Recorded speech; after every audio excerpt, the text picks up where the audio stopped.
What's going on, Bloomington Normal? I am Ty Smith, modern Renaissance man, and you're listening to Cities 92.9, my show, Cancel This.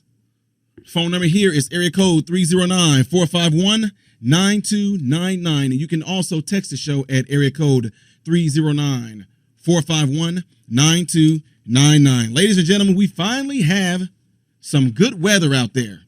Isn't this great? This is absolutely great. I swear, I told my wife last winter, I said, don't you miss living in Florida? Don't you miss it? This is like the longest winter ever. It seemed like it was just the longest winter ever. That was last winter. Now, this winter feels like it was longer than last winter. Moral of the story is, ladies and gentlemen, get out there and enjoy being out in this nice, beautiful weather. Because here in the Midwest, the weather is bipolar. It will be hot one day and warm, and then the next day it's cold and rainy. Then one day it might be back warm, and then it's snowing.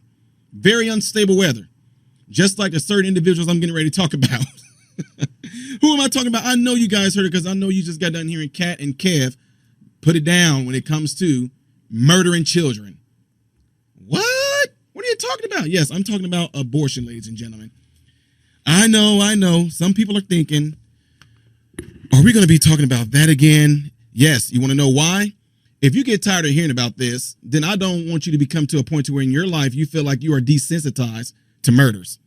That is not a place that you want to be in. I've been there before. I'm talking about real murders. You get so used to people being killed around you. You get so used to seeing crime around you that you become so used to it that you become numb. The danger behind that, ladies and gentlemen, is that you no longer feel. When you no longer feel, nothing can affect you. So, yes, I'm going to be talking about that subject right there. And the reason why I'm going to talk about that subject is because I brought this up on my channel, and I brought this up in front of crowds of individuals, right? And guess what happened? There were people that were in agreement, but there were some people out there that definitely, like they always do, they try to yell and scream. But what I love about this is that I do this thing where I don't want to call it like I lure them in, but I kind of lure them in. It's like fishing. I get out there, I talk about this subject with a nice, mild tone. I'm calm with it. And then these people, what they'll do, I know I'm giving away my secrets, but it doesn't matter. What they'll do, they'll see that I'm calm about it. They'll see that I'm cool about it. Then they feel like they can go ahead and then just jump in and start screaming and yelling at me and expect me to just to kind of, well, listen, nuh-uh.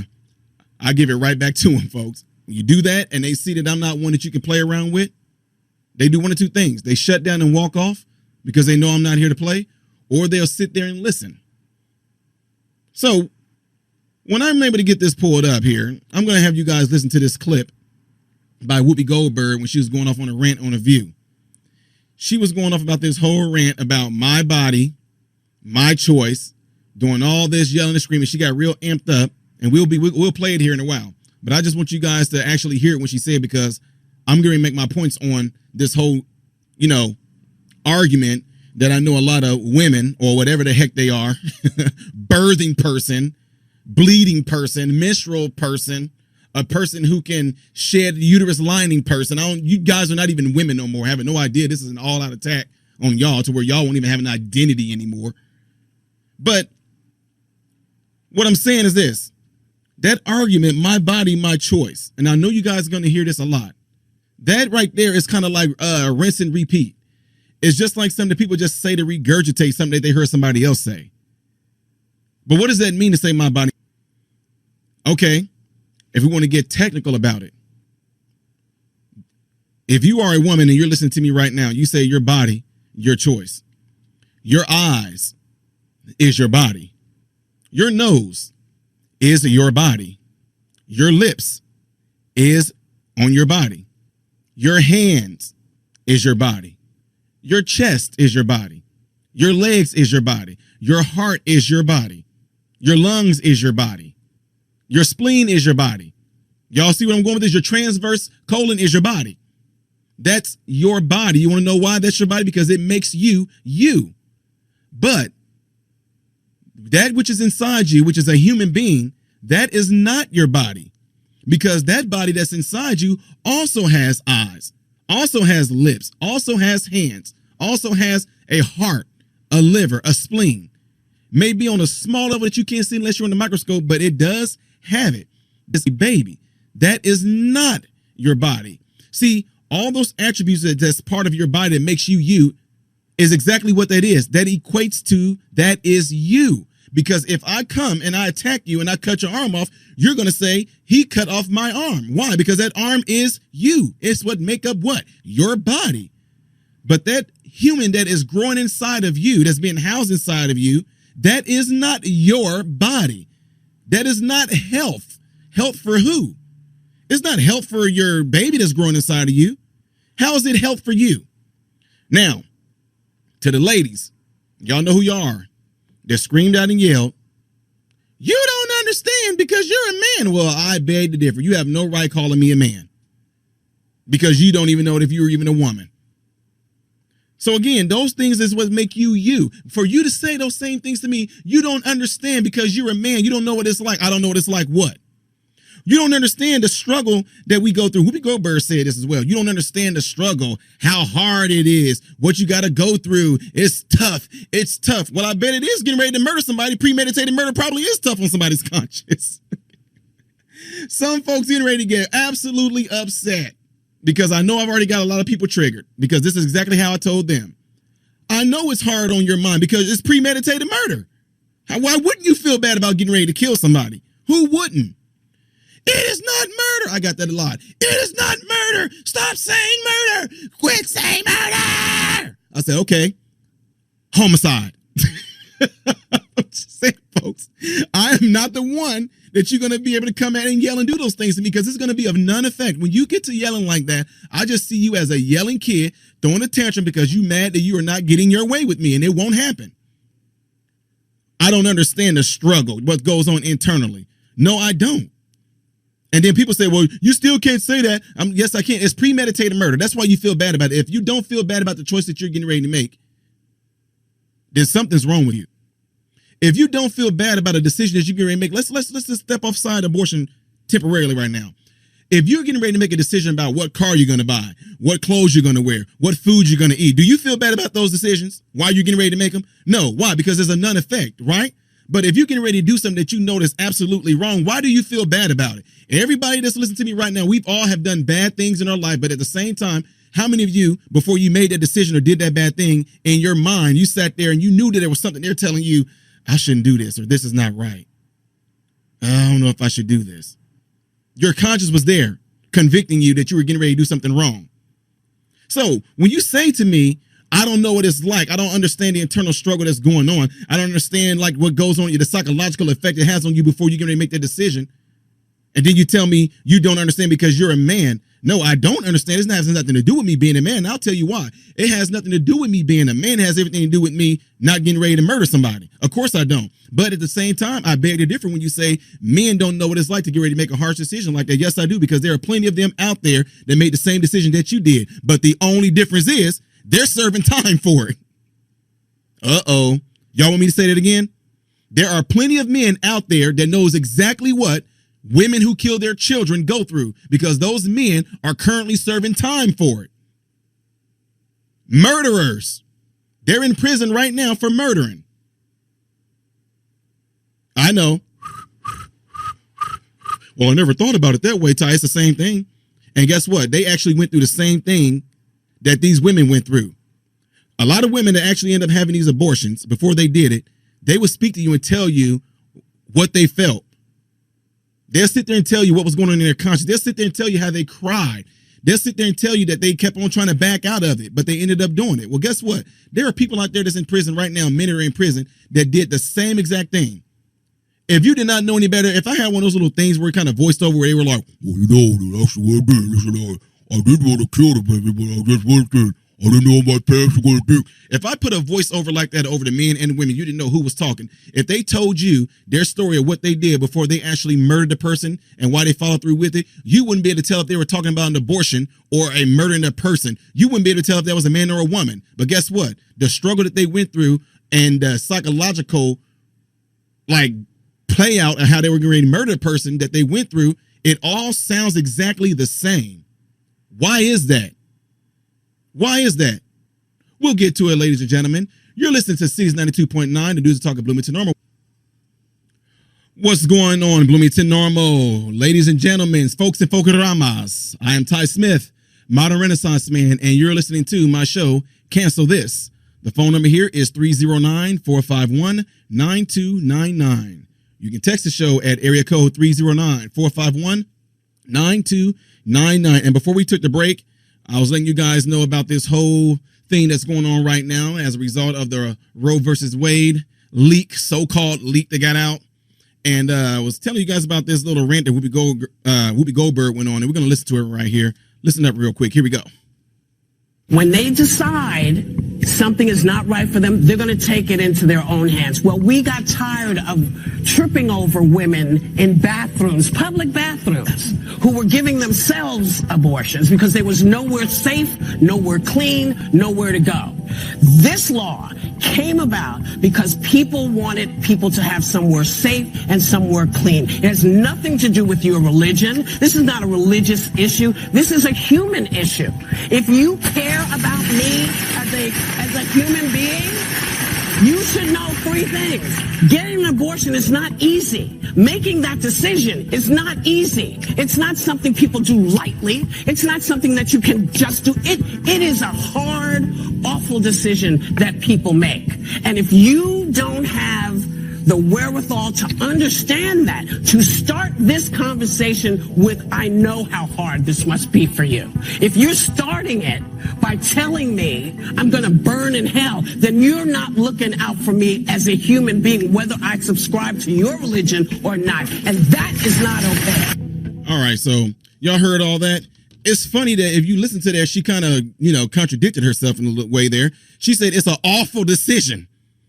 Of course it is. Murder is an awful decision. Why? Y'all see what I'm saying? Of course it's an awful decision because you're getting ready to murder a child. Now, this whole thing about her, you don't know what it's like to walk into bathrooms and tripping over women who are sitting there sticking Are you serious? My mom is younger than Whoopi Goldberg. I have never heard nobody that I ever grew up with, be it in the hood or in the projects, ever talk about stories of folks going into bathrooms and seeing women just sitting there shoving hangers up themselves. I have never heard of all places, Chicago and Decatur. I'm sure it would have been some people doing some things like that. But guess what? The whole thing was sit there and cater to people's feelings. It's to get people all worked up. It's to get people all, oh man, But for her to sit there and show that emotions, here's one of those deals where I tell people all the time, it's just like church. You can have a lot of ministers get up there and they can say things that sound so good because of their energy that they're putting out. It can sound so good, but it doesn't mean that it's of any sort of significance. It doesn't mean that what they're saying is right. It doesn't mean that because these people clapped as a result of Whoopi Goldberg's energy versus what she's saying, because if they were listening, you would see that what she was saying is absolutely against what she thought she was saying. You're doing all this talking about how horrible it is, how this is about to be a terrible decision, a hard decision. It's an awful decision, but then yet you still go and do it. I told you guys before we took the break, murder is terrible. Murder is awful. But what's interesting is that there's people sitting up in jail right now, in prison right now, for doing exactly what these people can freely do. Now, to those that are listening right now, I don't knock anybody's religion. That's what makes America great. Do what you want to do, worship how you want to worship. But what I am saying is this, there's things in the Bible that makes it clear. It said that he hates hands that shed innocent blood. And you're not going to find nothing more innocent than a child. You just won't. You will not find anything out there more innocent than a child. Okay? And then we can go a little further than that. Thou shalt not kill. That's it right there. That is it right there. If we want to get down to the whole moral aspect of this, if you never would have been sitting there making bad choices in who you slept with, you wouldn't be having to worry about going to get no abortion. I'll raise you another one. If you wasn't just sitting there having sex anyway, you wouldn't have to worry about getting no abortion, would you? Now, reason why I'm saying all this is because there's people that I went to church with, and we all know of them. Now, they know who they are. They were dating within the church. They had sex. They got pregnant. They had their child, right? But then there's also people that knew the principles of the church, but there's no way they would be able to face the judgment from the saints in the church. So they had abortion done. Awful, terrible. They will come back and say how terrible they felt, still affecting them to this day. Now, I'm 40 years old, so that was what? That's 20-some years ago. Or even, no, I say 23, 24 years ago. People that was in my church that was the same age as I was that had abortions. And it still affects them to this day. So this is what they don't do to a lot of people. They don't sit there and tell you guys the long-term ramifications of the decision that you made. Of course you're going to feel bad because you killed somebody. Men have no say-so in this. A woman get pregnant, right? Let me just give you all this right here. Why is it you can murder your baby in your stomach, right?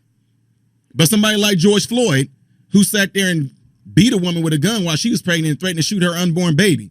Let's just say somebody like that actually did kill the woman and the baby died. Guess what they end up getting him for?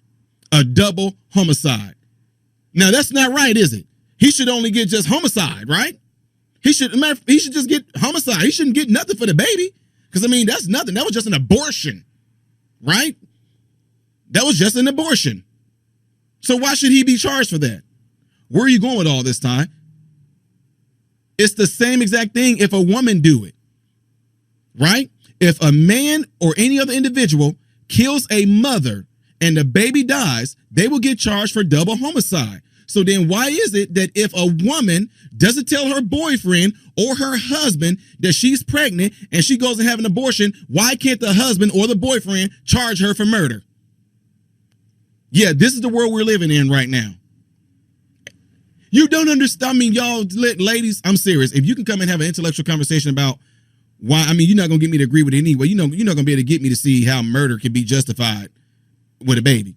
You're not going to be able to get me to see it that way. You just won't. But I will sit and listen to you while you tell me this. But one thing you cannot do, the whole story of my body, my choice, the whole argument of that, that's gone. The whole thing of you don't understand what the struggle is. I don't, but there's men in prison that have murdered. There's women in prison too that have murdered people. They understand because they did the same thing you did. It's just that you got a support group behind you that just says, you know, morally in society, it's not wrong what you're doing.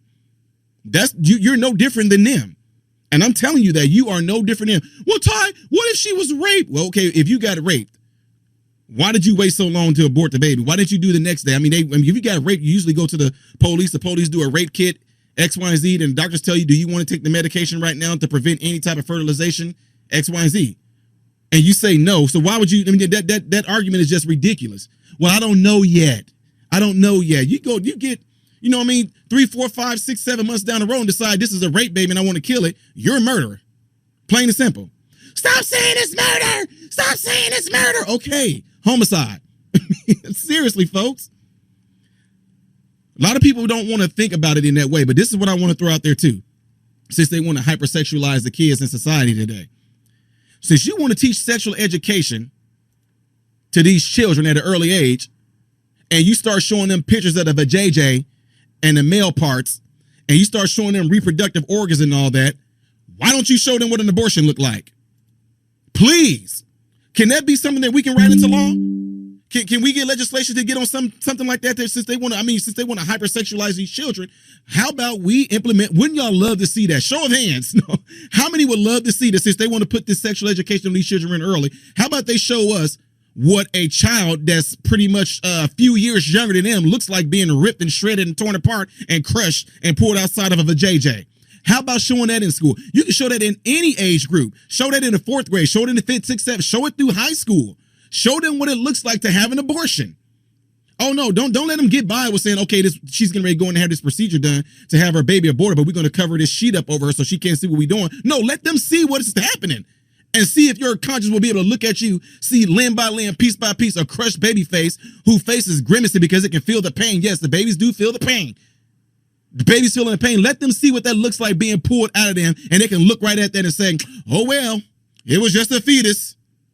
I would love for them to do something like that, but they won't. You want to know why? Because they know there's something in you that's called your conscience, knowing that you would see it wrong.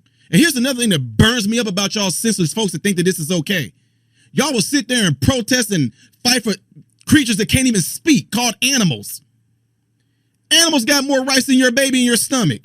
The baby can't even speak, but y'all will sit there and protest for the whales. Don't kill the rhinos. Don't sit there and poach the elephants. Don't poach the lions. Oh, gorillas are almost on extinct. Oh, Siberian tigers are almost extinct. They don't have a voice. Who's going to stand up for them? But I will darn sure kill a baby. It's crazy. You have more empathy and sympathy for some animals than you do some human beings. How did you get so far in your conscience to even get like that? You are that far gone, and that's a scary place to be in. That's sad.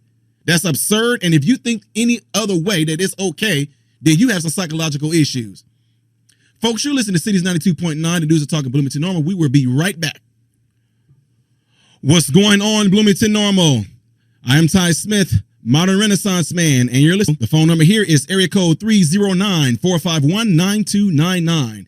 You can also text the show at area code 309-451-9299. And before we took the break, you guys heard me going on about this whole ordeal about how as human beings, we have more sympathy and empathy and love for animals. And we would have these organizations formed to protect the animals because we don't want them to go extinct, while at the same time, we sitting there trying to make our human race go extinct. Yeah, I know y'all follow crazy Bill Gates eugenics and all that. No, we don't. Yes, you do, because you're killing your babies. You are killing your babies. I mean, it's crazy. Now, I do get it. Somebody made a pretty interesting comment on here on the radio. They texted in here and said, animals are pure, which they are, but so are babies. But I do get what they were saying. Animals are pure. We say that all day long, but then we sure spend a lot of our time eating those bad boys too, though, don't we? Let me stop. So anyway, there is somebody out there that is upset with this court document being leaked, this Roe versus Wade thing, right? There is somebody that's really upset, and they feel like they have a great remedy for this, for women to be able to fight back against this. Ladies that are listening right now, you guys, this is another person from that same witch show called The View. And she has a remedy that all women should listen to and what you should do to fight back against this. Y'all want to hear what it is? Well, here she is right here. Joy Behar from The View. This is what she has to say. Listen up. Women in the world have conducted sex strikes in history. In 2003, a sex strike helped to end Liberia's brutal civil war. Yes, and the woman who started it was awarded the Nobel Peace Prize. In 2009, Kenyan women enforced a sex ban until political infighting ceased. Within 1 week, there was a stable government. Okay, so we have more power than we think we have, and some of it could be right in the bedroom. Just saying. A sex strike. Yeah. Yeah. Who would like to know how that all is going to go? First of all, who's trying to have sex with Joy anyway? Okay, she said this happened in Liberia. Man, stop all this lying. Ladies, listen to me. Do not fall for this false virtue signaling. Do y'all know what's going on in them other countries besides like America? There are no women rights over there. Those women, it's like, stop lying. A sex strike in these other countries? You guys, listen. I'm not trying to say this to be no funny way. Those women do not have rights like that in those countries, folks.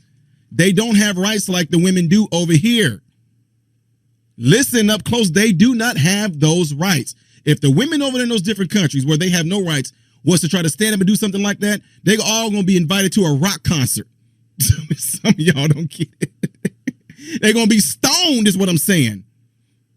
It's sad. I hate to say it, but those women don't have no choice. Those men do what they want to those women over in those other countries as what they see fit. They don't have those. They don't have that. They don't have those rights like you women do over here. Yet at the same time, if people say, well, let's keep this on American soil. Well, I mean, Joy didn't. Don't lie like that. Ladies, if you feel that you want to go on a sex strike, go to Liberia and see what happens over there. You're not going to have any type of rights whatsoever. You're going to be trying to figure out why these men are just taking you and raping you out in the open and all this, and nothing's going to be done about it. You're going to try to figure out why these men, if you don't do what they want you to do, you can't even walk on the same sidewalk as some of these men. You can't even be out after I think like over, especially like when we're going to go to Dubai, you can't even, I don't think you can be out after 7 o'clock or 8 o'clock as a woman there. You got to go by their rules over there. Now, American women, I want you to go over to these other countries and do the things that you're doing over here, even the protesting. That does not happen over there. So this whole thing that she's talking about, I would like to read the study upon that, but I guarantee you in those other countries like that, women are going to take that chance of risking their life and doing something like that. But let me digress from that. let me move on to what she was saying when it comes to the American soil. To the women who are listening to what she just said. Why would you let someone like her cause you to make a very irresponsible decision that's going to affect your marriage? Joy does not care about your marriage. Joy doesn't even know who you are. Joy doesn't care who you are. So you go home to your husband and you say, in the name of all the women that are suffering right now with this Wade versus Roe stuff going on, honey, I'm going on a sex strike. He's going to say, honey, I'm getting ready to go to Las Vegas. He's taking a first class flight to Las Vegas, getting ready to go to the bunny ranch. Go ahead and do something like that and let it actually end up making its way into your relationship and your marriage and ruining it because of Joy Behar. Because after that, you and your husband are going to be left with the aftermath of you making that decision like that. Don't make no irrational decision like that based off this whole movement right now. And to be honest with you guys, and this is just me, because I have people, like I said, I'm not someone that's like trying to cater to any certain side, no left or no right when it comes to this subject right here. But what I am going to tell you this, whether they go through with this and we find out what the real decision is, when the power is given back to those states, ladies and gentlemen, understand, you're not going to stop the women from going to get those abortions. You won't. I mean, that's just the God honest truth. Right now, it's all about what the Democrats, the left is trying to do, because they were in a hard place, right? I mean, they still are in a hard place. So they had to try to come up with some sort of way to get people back on their side. Ooh, I know what we can do. Let's do this. Y'all really think that court document was accidentally leaked? Do you really honestly believe that was accidentally leaked? No. Whoever that clerk was, whoever that personnel was that worked in there was probably ticked off at what they saw and somehow wanted to get it off so they can stir up some trouble. And it probably was done strategically and on purpose, right? That's probably why it was done that way, just so it can cause these things like this to happen. Somebody just made a comment here. Let me give him a shout out. Dennis Bottombach said, laws won't fix this. It used to be rare and safe, as well as save my baby. Now we have young women celebrating the no of abortions if they had. That's crazy. There are women all going around. They're so mad that they're protesting in ways to where women are faking like they are pulling babies out of themselves and throwing the baby on the ground and crushing it. There is a woman that's going around, that's circulating on the internet right now, where she actually is going around cheering and telling women, yeah, let's get rid of the little bastards. This is what she's saying. That's what she said. And it's crazy. Absolutely crazy. People are, and women were around her cheering that. Folks, I'm telling you right now, if you keep on going down this path, based off of what you see going on in the media world, based on what you see in all this propaganda and sensationalism, they don't tell you the effects that it's going to have on you when you are at home all by yourself. When you are at home all by yourself and your conscience kick up on you. They're not there during that time. Why aren't they putting out the statistics and the data showing you the psychological effects that this have on women who have done this long on down the road? The ones that claim that they had all these abortions that you guys see on TV, they're angry. They're mad. I've had 16 abortions and I'll keep on having them as long as I want to. Something's wrong with them. They're using that anger to cover up the fact that they don't want to face the hurt. This is what women have spoken out and said. Ones who are actually true to themselves. If you've done something wrong, unless you repent of it and get forgiven of it and turn away from it and God cleanse you of it, you're going to continue to battle with that. It's going to continue to affect you. Why do you think some people can't deal with the things that they've been traumatized from, whether they've been molested, whether they had some type of, they've been abused, physically abused by their parents, or people that's been in domestic violence relationships? Why do you think they have those traumas? Why do you think they turn to drugs and alcohol to try to get past it? Because they know that when they get by themselves, if there's nothing there to distract them, that conscience is going to come upon them and remind them of what happened to them. And that's why they try to surround themselves with people who are like-minded so they can keep on talking about it to distract themselves away from it. That's why they keep on trying to do things and come up with organizations and different things like that so they won't have to be alone. That's why they do it, because the more people you have around you to keep on trying to affirm and give you all these affirmations of what you're doing to make you feel good about it, you're going to actually feel okay and be. But as soon as you get by yourself and that conscience kick in, then you got to find some other means of trying to deal with it. I don't care what it is, whether it's murder, whether it's you, the person that did it, that you did the abusing. Those things are going to mess with you because you know what? It's not right. Folks say, well, don't bring religion into this. This is all terrible. You're voting off based off your religion. So I didn't know that murder was, okay, so if somebody murdered somebody and I said, I think they should go to jail. Well, Ty, you shouldn't do that because you're only doing that you're only judging that based off your religion. What book said thou shalt not kill? I mean, I'm lost. Anybody know? Anybody can want to take a stab at it? What book said thou shalt not kill? What do people go to jail for these days? Murder? Do people go to jail for like Grand Theft Auto? Do people go to jail for stealing? Do people go to jail for robbing banks? Why? It's theft, right? It's theft. What book said thou shalt not steal?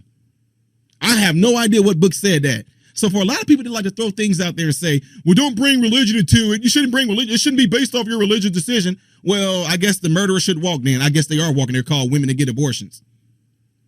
Anyway, folks, that's what I'm talking about. Again, I would like to hear from you guys. If there's somebody who would like to call in the area code 309-451-9299. Caller, this is Ty. You're on Cities 92.9. No, hi, Ty. Hello. Hi. How are you, bud? I'm always good. Excellent. Oh, this is the Winch. I'm calling you from the not so sunny Pacific Northwest. Uh-huh. And I've got a couple of different perspectives on this abortion thing. Mm-hmm. I'm a registered nurse, so probably I've seen this argument from, several different sides through my life. First thing I'll say is I'm a conservative woman. I believe in God. I believe in the Ten Commandments. There was a time in my life where I was, at a very young age, faced with an unplanned pregnancy. I was unmarried. And I had to make a choice. This was in the 70s. Mm-hmm. So legal abortions were kind of a new thing. So I decided I was going to keep my baby. I was not going to kill this unborn child who was perfect and innocent because I made a mistake. I married the man, the father of my child. That was 48 years ago. We are still married. We had 3 other children plus that one. Mm-hmm. I have taught my daughters. I'm sorry. You said you have how many children now? 4. She has 4 children. Ladies and gentlemen, you're here to call her right now. We're going to get into some good information. We're getting ready to take a break right here. We'll be right back. Caller, don't go anywhere. Sure. What's going on, Bloomington Normal? I am Ty Smith, Modern Renaissance Man, and you're listening to my show, Cancel This. The phone number here is area code 309-451-9299, and you can text the show at 309-451-9299. If you would like to see me live in the studio where I can interact with you and you interact with me, go over to YouTube, type in the Modern Renaissance Man, click on the thumbnail that has me live in the studio. And we're going to go back to the caller who was kind of giving us a rundown of an experience that she went through when it came to being pregnant and having children, et cetera, et cetera. I'm not going to take that away from her, so I'm going to let her take it away from her. Caller, you still there? I am. All right, go ahead and finish telling us what was going on with you. Okay, so anyway, basically what I was saying was I had that child that you were thinking about aborting? That I was thinking about aborting. And that was 47 years ago she was born. Mm-hmm. And for 47 years, on her birthday, I have thought about what the decision that I was trying to make 48 years ago. It never goes away. And I mean, and I'm glad you're saying this right now. You didn't even. I'm calling it like it is because I'm just a real person. So you didn't even murder your child, and yet at the same time, you still feel regret about what you did. yeah, I feel guilty for just even thinking about, the possibility of having to do that. I didn't know what life was gonna bring. At 17 years old, what do you think? What do you know? Right. You don't know nothing. And I was scared, alone, poor, dirt poor. And I didn't know, but I said, I can't do that. I just can't do that. And I'm one of these people. I'm treating you just like I would treat anybody that I was talking to on the street or anybody that I mentor or counsel before. How in your mind, what were some of the thoughts that went through your mind about actually doing that? Like, what were the thoughts? I would just like to hear that. Oh, that's a long way to reach back. Because some people can recall, like, was your heart beating fast, and who did you talk to? Who were you going to go to get it done? And, what was going through your head? Did you find yourself not being able to sleep at night? And I was scared. Mm-hmm. I was very scared. I didn't want to bring a child into the world. I'll give you the negatives first. Mm-hmm. I didn't want to bring a child into the world that I was going to have to bring up potentially in the way that I was brought up, which was dirt poor. I mean, I had nothing. I barely had clothes to wear. I ate Vienna sausages because I could get them for 10 cents a can. Mm-hmm. I drank water because I couldn't afford milk or anything else. And, what went through my head was, how can I take care of this baby? I don't have a job. If I get a job, it's just, back in those days, minimum wage was $1.50 an hour. And, oh, wow. So, okay. So yeah. if I'm following you right, you were not going to go through with having a child because you were poor. You didn't know how you were going to feed it. You didn't know what you were going to do. You didn't know if you were going to have a job, et cetera, et cetera. And that is a crazy place to be in. Everybody, I hope you guys are listening to this because I want to keep her here. We're getting ready to take another break here, but I definitely want to keep you here, ma'am, if you don't mind, because I want people to hear this. We will be right back, folks. I don't mind a bit. What's going on, Bloomington Normal? I am Ty Smith, Modern Renaissance Man, and you're listening to my show, Cancel This. The phone number here is area code 309-451-9299, and it has been getting pretty hot up in here, folks, especially in this live chat. And but we're going to do, before we get into anything else, I'm going to address the caller here who has been giving us some insight on how she pretty much decided to keep her child, and now she has children. And we're going to go back to that. So, caller, are you still there? I am. All right, go ahead and expound, sis. Oh, okay.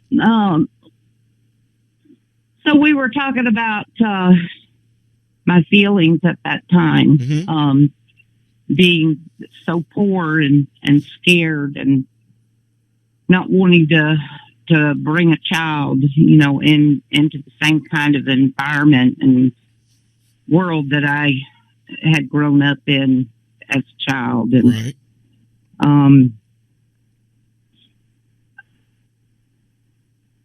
That was a period in the United States. I lived in the Deep South, okay, in the Bible Belt. Got you. And Jimmy Carter was president, and the The economy was horrible. Inflation was out of control. Like now? Yeah, just like now. Just like now. And back then, there weren't as many resources to help people as there are now. I mean, there was welfare, but there wasn't a WIC program.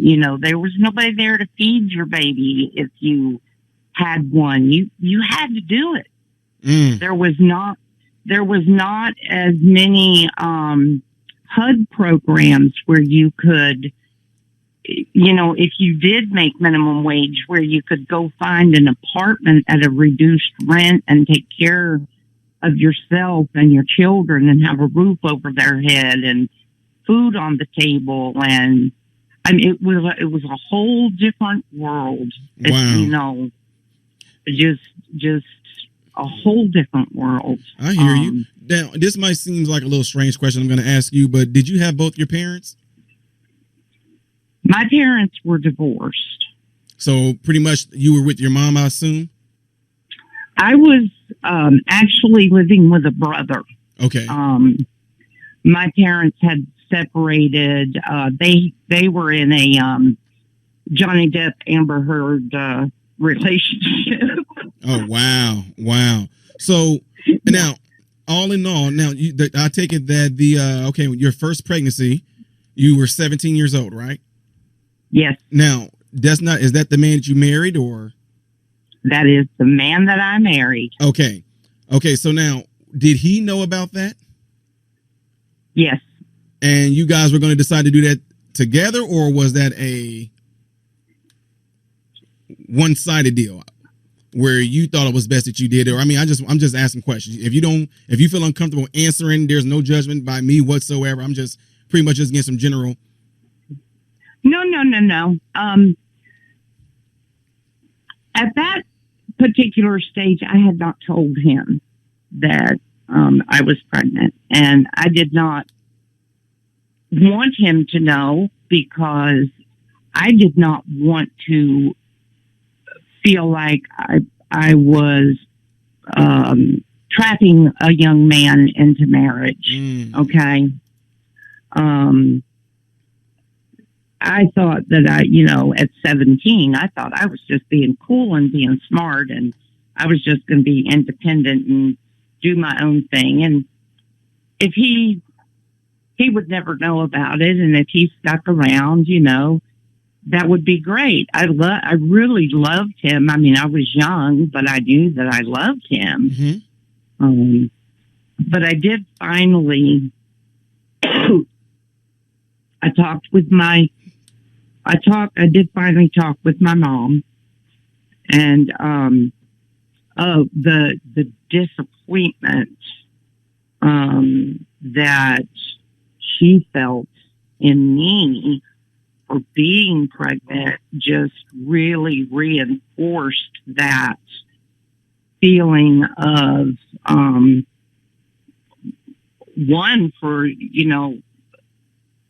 somehow I was letting everybody down, somehow this was a horrible thing that I had done. And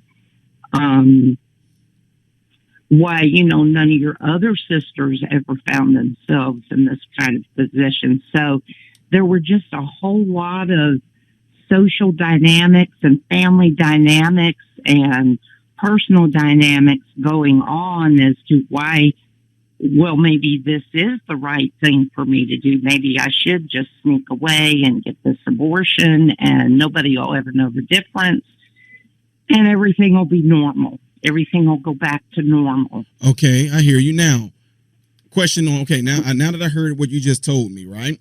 Now, those, I guess, I don't want to call it paranoia or anything like that, but those feelings of what you felt that you thought people were thinking of you, did they directly tell you that, or just based off of their mannerism or how mad they were, disappointed they were, upset they were, you just assumed that they were thinking that of you, like she should just go and just terminate it?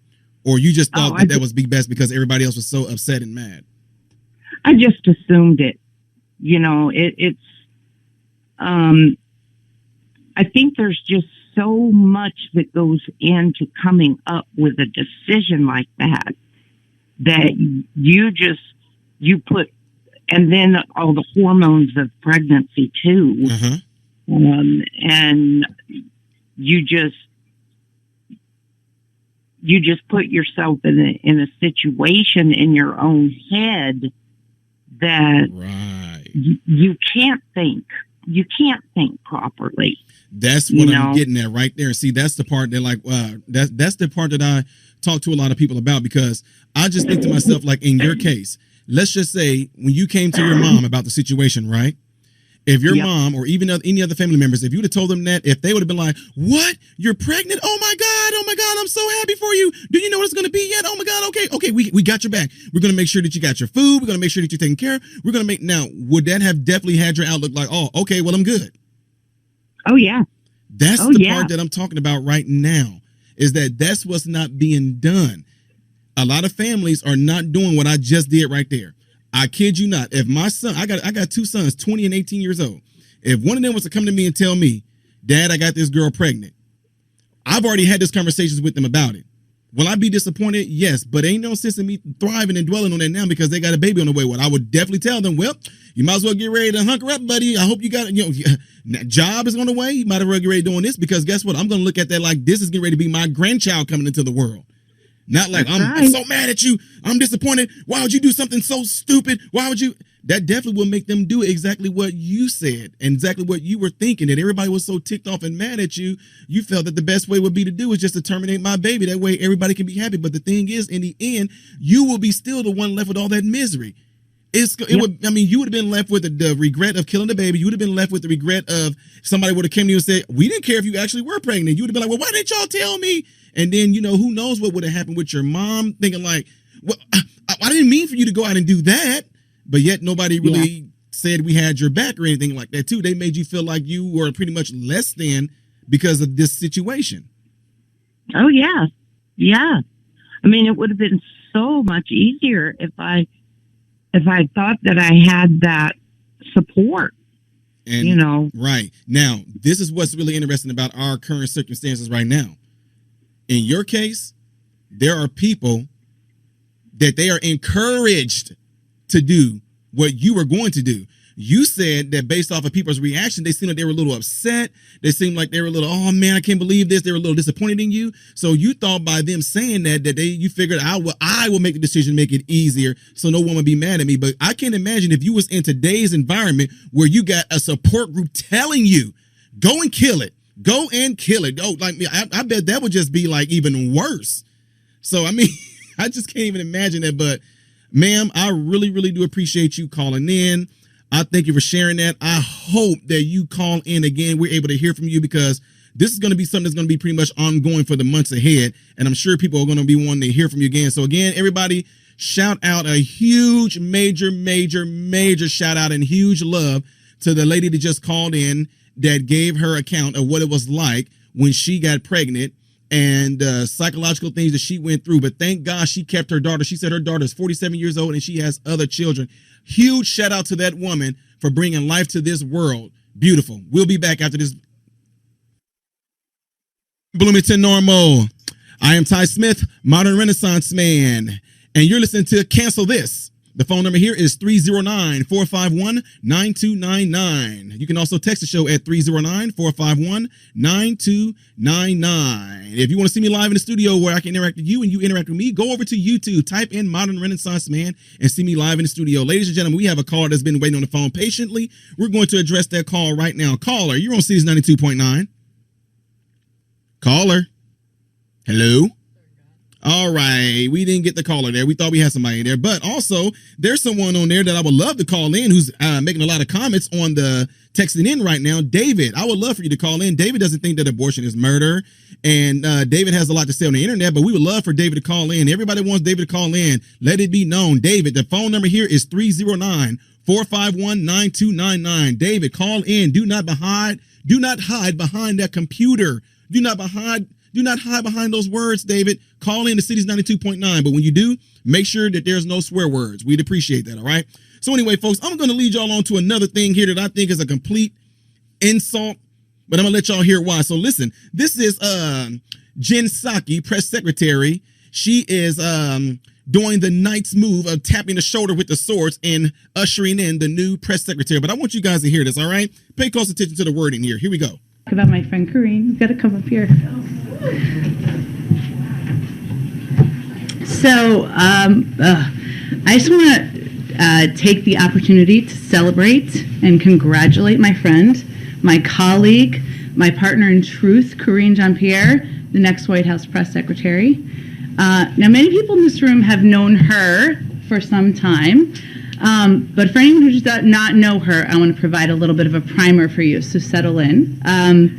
First, as you all know, she will be the first Black woman, the first out LGBTQ plus person to serve in this role, which is amazing because representation matters, and she is going to she will give a voice to so many and allow and show so many what is truly possible when you work hard and dream big, and that matters, and we should not we should celebrate that.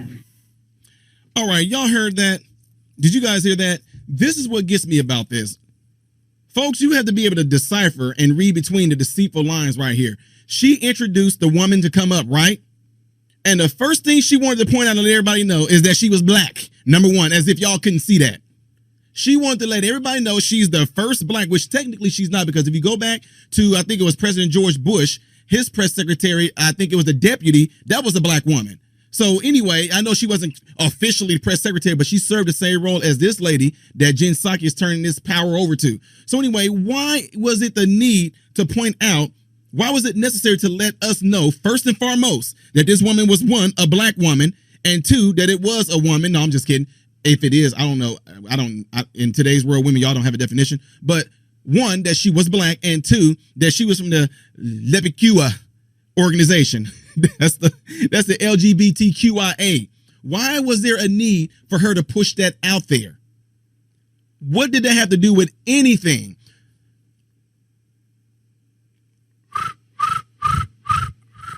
What did this woman color and her sexual orientation have to do with anything?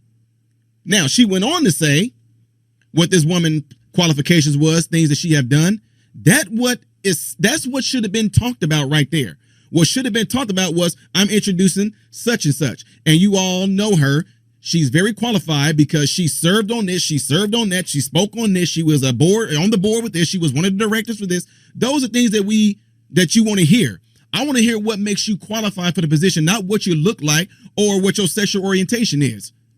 Can you imagine showing up on a job? Yes, I want this job because I'm Black and I'm gay. Oh, yes, I want this job because I'm Black and I'm trans.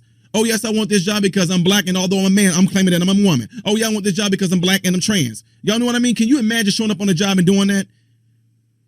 What would they say to you? Okay, what does they have to, tell me what your experiences are. Tell me, let me see your resume to see what you've done. Well, I've been Black for the past 40 years, and I've been gay for the past X amount of years. Okay, right. But this job that you're applying for, can you tell me what makes you feel like you're qualified for it? I just told you, sir. Number one, I'm Black. Number two, I'm LGBTQ. Right. But what can you bring to our company? Diversity, representation. Right, but I mean, what are you going to be able to do for our company? Represent by doing what? Being Black and gay? Right, but I mean, what are you going to do to help us make money? People are going to look at me and see that I'm Black and know that Black people need money and donate to me like they did Black Lives Matter? Come on now, get the heck out of here. Nothing like that's going to happen at all. This whole thing is just like they do with every other situation. They want to virtue signaling and do this whole notion, oh, we got Black people doing this, we got Black people doing that. See, it's almost all, look, this could be an insult to Black people's intelligence. And not saying that this woman that they picked is not smart. But what I am saying is this: if you're putting people in positions based off their skin color and their sexual orientation versus their qualifications, then you're doing everybody a disservice. Plain and simple. Plain and simple. And what do you mean representation? Because she's Black? Folks, this is just a trick. I'm telling you right now, do not fall for this. If there's anybody out there that's Black, biracial, whatever you want to call it, you cannot continue to fall for this notion that just because a person that looks like one of us that is in a particular political position, that all of a sudden is going to make things better for Black people. Representation doesn't mean nothing if they do not do anything that's going to help the very people that they're up there representing. She's not up there representing black folks. She's up there supposed to be representing a mouthpiece for the United States of America. All people, not just black people. Now, don't get me wrong. I'm not saying that she won't do a good job. I hope that she does. But I can tell you this, mark my words, there is going to come some controversy with this. And I'm not talking about the controversy, the fact that this woman is black and LGBTQIA, HIJK, LMNOP, Y equals MX plus B. I'm not saying any of that. I'm saying what's going to happen when those journalists in there begin to come at her and question her like they do Jen Psaki. Mark my words that there's going to be, well, look at this. The way they came at her is such homophobia. Look how they said this to her. Look how the guy from Fox News spoke to her. He's just trying to expound his white supremacy upon her. Look what he's doing. He's just trying to look. It's just such a racist way that they're talking to her, how they're coming at her. That's exactly what they're going to do, folks. Again, you can mark my words. Show me in, besides the civil rights movement, Martin Luther King was a great example of representation that ended up actually doing something for black people at that time, along with Jesse Jackson and Al Sharpton, but they have completely gone rogue. I'm talking about Jesse Jackson and Al Sharpton. They are completely on a whole nother level of doing things. All they're doing right now is trying to race pimp something that's been dead, but is being kept alive by them exploiting situations. That's what they do right now. They only want to get in on something when it has something to do that's going to benefit them and not black people. But black people have been so bedazzled by their fame and who they were, not who they currently are, that if you get Al Sharpton to come, ooh, that's good for the black people. Oh, Al Sharpton showed up and spoke at their funeral. Ooh, yeah, we got Al Sharpton coming, everybody. But what did they do to benefit black people? Man, Al Sharpton them, they used to. That's good, but what are they doing right now? What are they doing right now to benefit black people? So the reason why I say that is because, again, just because there's somebody black in some type of political position does not mean that that's going to benefit black people. What did Barack Obama do during his presidency? 8 years. What did he do for Chicago? Yes, we can, but no, I didn't. I didn't do a thing for Chicago. Crime rate still was up. I didn't even address a thing in it. I don't care.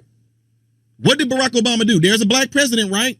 But what did he do to make it easy for black people? I mean, some of the craziest stuff you ever seen. If you guys go back and watch on YouTube when Barack Obama became president and they interviewed black people, some of the dumbest remarks came out. Oh, now we're going to have world peace because we got a black president. Oh, now Barack Obama's president, I can get a house. Oh, Barack Obama's president, I'm going to be able to get married now. Some of the dumbest remarks came out from black folks. What is that supposed to mean?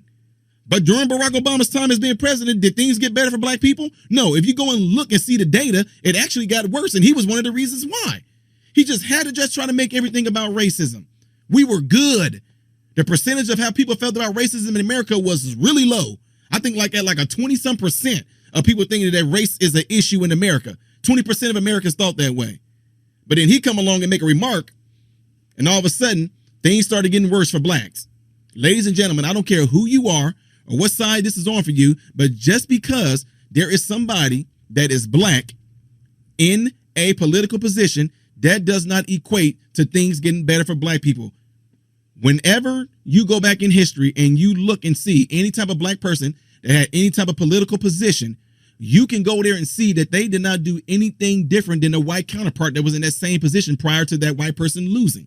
You are not going to see anything different because there are people that are in there for themselves. A lot of black, just like right now, Al Sharpton, Jesse Jackson, they're not doing what they're doing for black people. They are doing it for their own gain. If they were doing, I mean, if you show up and they feed you, that's one thing, but they're coming up showing, every time they show up, they get paid for it. We'll expound upon that a little bit more, ladies and gentlemen. You're listening to Cities 92.9, the Dudes That Talk Bloomington Normal. Be right back. What's going on, Bloomington Normal? I am Ty Smith, Modern Renaissance Man, and you're listening to my show, Cancel This. The phone number here is area code 309-451-9299, and you can text the show at 309-451-9299. If you would like to see me live in the studio where I can interact with you and you can interact with me, go on to YouTube. And once you're there in the search bar, type in Modern Renaissance Man. And when you see the thumbnail of me being live in the studio, click on the thumbnail and come and join where I can see your comments and you can see mine. So there is a comment that was made on here. And the person made a comment. His name is Roy Rogers. I'm giving a shout out. He said, has a black person ever had a black enemy? He says, yes. Has a white person ever had a white enemy? Yes. Why do people still vote based on color? Absolutely right. Ladies and gentlemen, if y'all don't see that this is something that is going to be an ongoing thing, and it's been since day one, it's the very thing that they're doing right now, folks.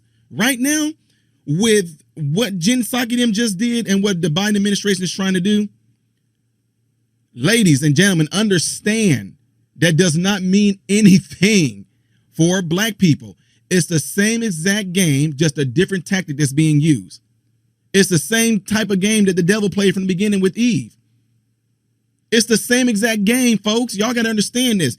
Just because you got somebody that's in your political position or doing something in a high power position, it does not equate to things being better for that particular race. It does not mean a thing. I asked earlier, and I wanted the people to answer this. I said, can you imagine if you got picked solely because they wanted representation? Can you imagine that? Any black person out there that's listening to me, whether you're on YouTube or you're listening through the radio or on the internet, can you imagine? What would you feel like if somebody picked you to be in a position only because they wanted some representation? I was like, I'm turning this job down because you think that I'm just stupid.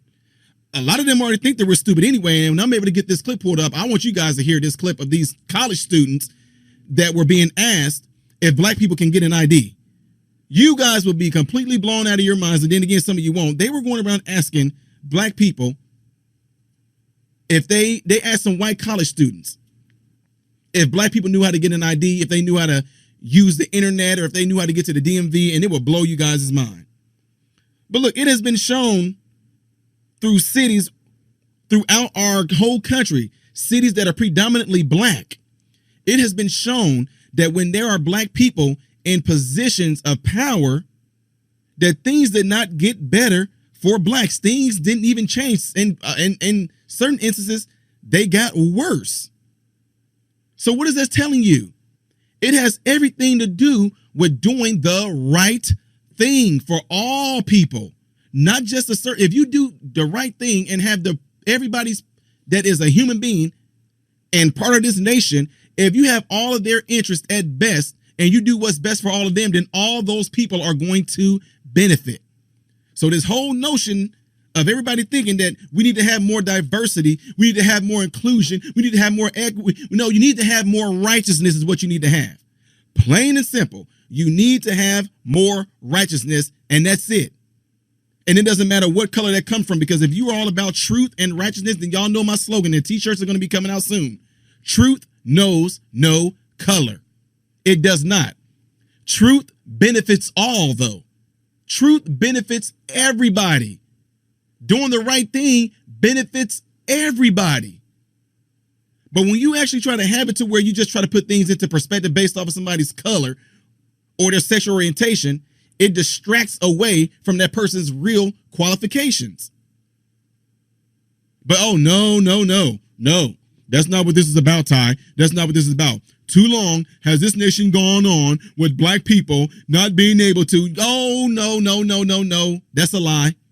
That is a complete lie. You will find that black people, especially when slavery ended, you will find that black people started increasing in what they were doing. It got to a point to where black people were married more than what white people were. And that was during post-slavery, during the time when there were Jim Crow laws and discrimination and segregation. Black people were more married than white people. Oh, well, no, so you don't understand that. No, you don't understand. Tell me this. How is it that during the late 1870s, black people started becoming pharmacists, doctors, lawyers, entrepreneurs, owning their own shoe shops, oil fields? Black people started doing this post-slavery, owning their own farms, selling their own produce, marketing. How were they able to do that during the time where Jim Crow laws were in place and also, the segregation and discrimination was going on? They were able to do that and increase by 200% during that time when it was okay to be racist. They were able to do that and thrive. But then today, our problem is what the forefathers did. If anybody that was going to have a complaint about why blacks couldn't get ahead, it would have been those people during post-slavery. But they couldn't have that complaint. You want to know why they couldn't? Because they started doing just as well as white people. Oh yeah, I know they're not gonna tell y'all that. I know you're not gonna hear that in what you've been taught in the public school. They only want to give you a certain perspective of what America's heritage is, and it's only through the lens of a Southern view of what those Southern white people did to black people. But they don't want to tell you about that. Not all people that came over to America that were black was in the South. It gets. I mean, guys, this is what a lot of people don't like to hear. And what is it they don't like to hear? The truth. Because if you hear the truth does what the Bible says. It will make you free. Free from what? What makes you free? Free from bondage. Bondage of what? The crazy mental enslavement that you are in right now. A lot of people are currently in mental slavery. That's why they come up with some of these crazy concepts that if you even thought about it, is really, really, really patronizing to sit there for people of a certain race to sit there and say something about another race. Oh, black people aren't able to get internet. These people, they can't hire, they can't get attorneys. Oh, black people, they can't go and get IDs. You know, that's why it's racist to actually have them try to go and vote without an ID. If they try to vote with an ID, that's racist. Black people not even realizing that they are telling you, you are not smart enough to go get an ID. You are not smart enough to find a DMV. You guys need our help because you're a species. You guys don't know no better. All you do is mate and have children, but you don't know no better. That's why you're on welfare by programs created by us, because we know how to take care of you. We know what's best for you. You guys can't use the internet. You don't know what the internet is. You guys got smartphones, but it doesn't have data. But you know what? We know what's best for you, so we're going to help you. Now, any person that listens to some folks tell them that typically will get offended and get mad. You're telling me, and you're calling me stupid. You're calling me dumb. You're calling me ignorant by telling me that I am not smart enough or intelligent enough to get an ID? You're telling me that I cannot figure out how to get to the DMV. You're telling me that I do not know how to obtain a license. Well, no, that's what you're saying. You got a lot of these college kids that's going through these crazy liberal left-leaning colleges where they're going in and listening to their professors tell them something. Then without even thinking or giving any type of reason or critical thought to it, they go out and repeat this. That's what they do. They will go out and repeat this very thing. Let's see if we can find audio to these college kids. Them asking certain questions. Let's see if we can find that here. I'll try to find it. We'll see if I can find it. Okay, we're going to look into it, ladies and gentlemen. So I'm definitely going to want you guys to hear this audio on it, but you're going to be blown out your mind once you hear it. But the thing is that what's scary about this is that some people, they actually play into it. There are some people that will listen to folks say this and say, well, the reason why you guys can't, because there's these systems in place that I learned in college through critical race theory. That, yeah, in quotes, folks, critical race theory is only being taught in college. It is a college elective. That old BS. If it's a college elective, then why is it that's all over this nation right now? People are finding the principles being taught in the school. Don't fall for this whole nonsense, folks. But what I'm saying is this: if someone came and told you, if I came to you right now and I said, you know what? Let me tell you something about these black folks. To anybody that's listening right now, I am a black man. So I know the white people can't say what I'm getting ready to say right now. Don't worry, it's PG. If I walk to some black people and say, let me tell y'all something, black folks. You guys are stupid. You guys are ignorant. You guys are dumb. You want to know why? You need my help. They will look at me before I probably already be getting shot up by now anyway. They will look at me and say, you know, what the fuck do you mean? Or what the fuck are you talking about? Who are you talking to? That's what they would do to me. I'm like, wait, before y'all get angry, listen to me. The reason why I'm calling y'all dumb, stupid, and ignorant, because y'all don't know how to get an ID. The reason why I'm calling y'all dumb, stupid, and ignorant, because you guys can't find the DMV. The reason why I'm calling you guys dumb and ignorant, you guys don't even know how to use the internet. The reason I'm calling you dumb and ignorant, because you don't know how to use that phone that you got free. But you know what? There's somebody that does. It's me. I'm a white liberal guy, and I know what's best for you. I know how I can help you. I know exactly what you need. You want to know why? Because I am smarter than you. Yes, I am. I got my license. I have my ID. Oh, yeah, matter of fact, and the reason why I'm smarter too, because right now I'm being asked these questions on the college campus. I'm in college, and you guys are not. You guys need me. You need my thoughts. Don't think for yourself. But what I want you to do, I want you to get out there, and I want you to vote for me, because I'm going to do what's best for people like you, because I know what's best for you. People will become irate. Black people will completely lose their mind and get ready to completely lynch me if I came as a black man and said it to black people.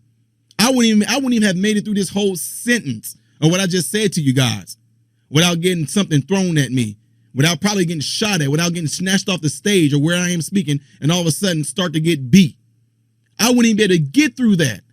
But yet, somehow, some way, they were able to twist their words around and say the very same thing I just said to you guys right now, but in a nicer way.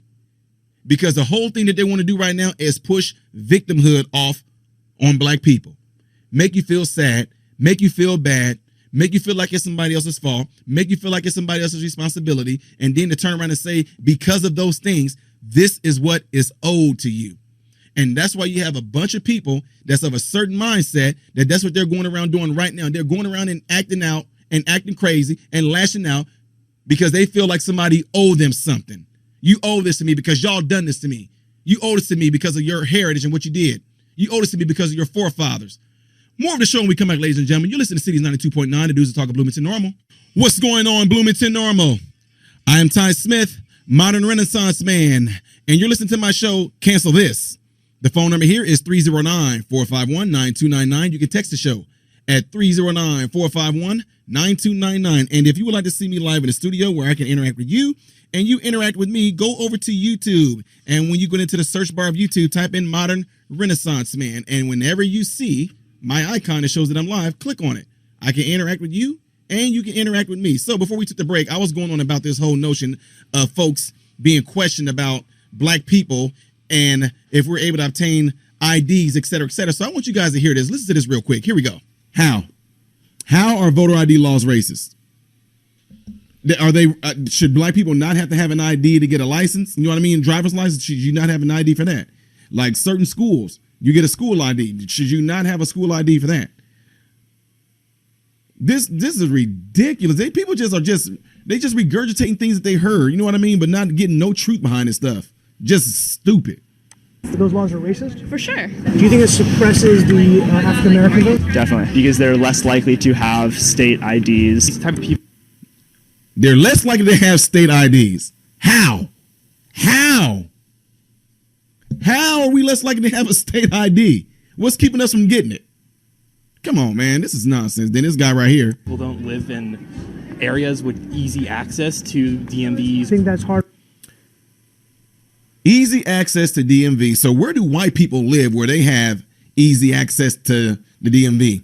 I've stayed in all kinds of different places, from Missouri and St. Louis to Ferguson to Florissant to Florida, Lynn Haven, Panama City. I mean, I've stayed in Kansas. I mean, and everybody knew what a DMV was. Everybody knew where you had to go and get your license. I mean, come on now. Come on. Before there was a such thing as the internet, which somebody's going to say something so stupid here, how did we figure out how to get there?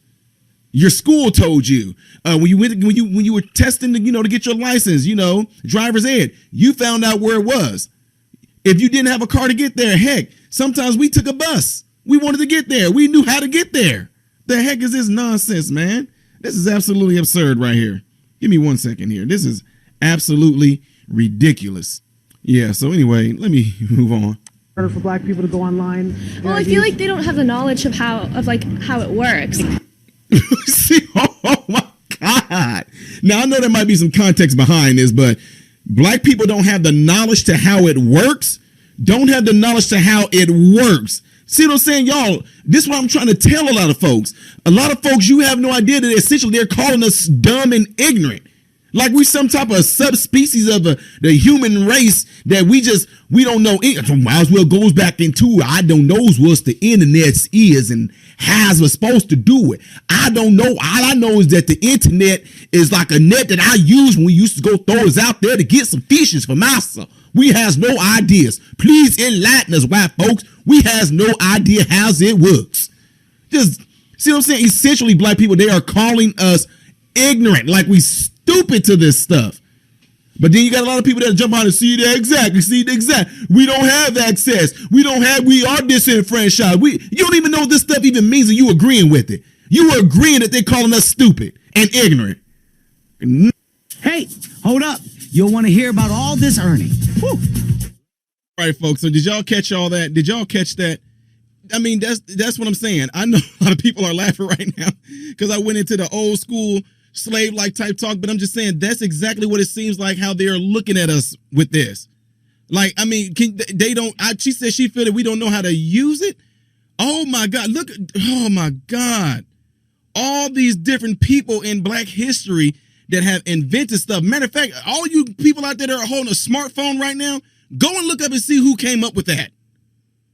Go and look and see who came up with that. But we can create all these things. We can build monuments. We can build Washington, D.C., the White House. We can do all those things, but we definitely have no idea how to navigate, to go to the DMV, to be able to get an ID. We just do not know how to do any of those things. We need the white people's help. So here's the thing. Honestly, if you have a group of people, and I'm not saying this is all white people, I'm talking about these particular type of white people that think this way. If you feel like Black people really cannot go and get IDs and that we need your help, we need government help all the time with getting IDs, that we need the government help to show us the way, to lead and guide us into everything. If you think that way and you think that you are the answer to help Black people, then you are pretty much saying that Black people are inferior to you. And if Black people are inferior to you, you are putting yourself up like you are superior. And if you are superior and you white, then that right there, ladies and gentlemen, is white supremacy. Oh no, it doesn't have to come like it used to back in the day where you on the back of a truck and chasing them down. Woo, get them, boys. No, we ain't talking about that. We talking about the whole psychological part of it right now, to where if you can get a person to believe that they need you, and if you can get your own self to believe that you are superior to anybody in this nation, whether you are white or Black, then you have a superiority complex and issue. But for a group of certain people, certain liberals that think that they got the answers for Black people, that they think that they're going to lead and guide Black people into utopia, that think that they are the answer for Black people, then you are indeed the true white supremacist. To think that we are dumb and ignorant, that we can't find our way to the DMV or get an ID. And then you want to try to play these little psychological reverse psychology games, thinking that, oh, for Black people to have to get an ID, that's racism. It has everything to do with Biden them letting all these people come across that border so they can come and vote for the Democratic Party in troves. That's exactly what it's about. Black people, I told them before, we are not going to be the minorities anymore. We're going to be the minute.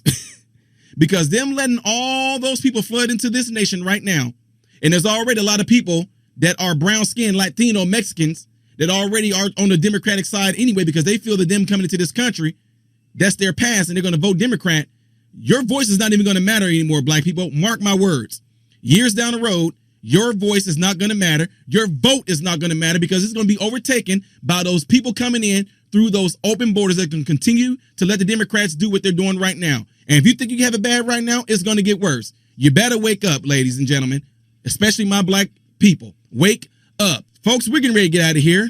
I hope and pray that every last one of you guys have food, shelter, and clothing. And most of all, I hope and pray that every last one of you guys have strength and great health, spiritually, emotionally, and physically. God bless you all through Jesus.